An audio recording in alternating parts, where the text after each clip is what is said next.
यथा दीपो निवांतस्ते नेंगते सोपमा स्मृतः योगिनो यतचित्तस्य युंजते योगमात्मना. एखादा निर्वात ठिकाणी ठेवलेला दिवा जो आहे तो अजिबात चलायमान होत नाही, हलत नाही, डुलत नाही. तद्वत ज्यांच्या अंतःकरण वृत्तीमध्ये चलायमानता नसते.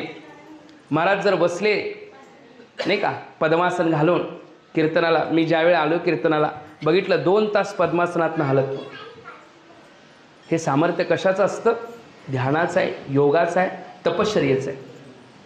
आपल्याला आपण बसलो तर बघा जरासं,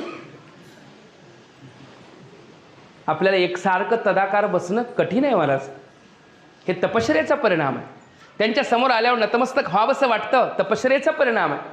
त्यांच्या समोर आल्यानंतर आपल्याला त्यांच्याकडं काहीतरी चांगले विचार ऐकून घ्यावेसे वाटतात, हा त्यांच्या तपश्चर्येचा परिणाम.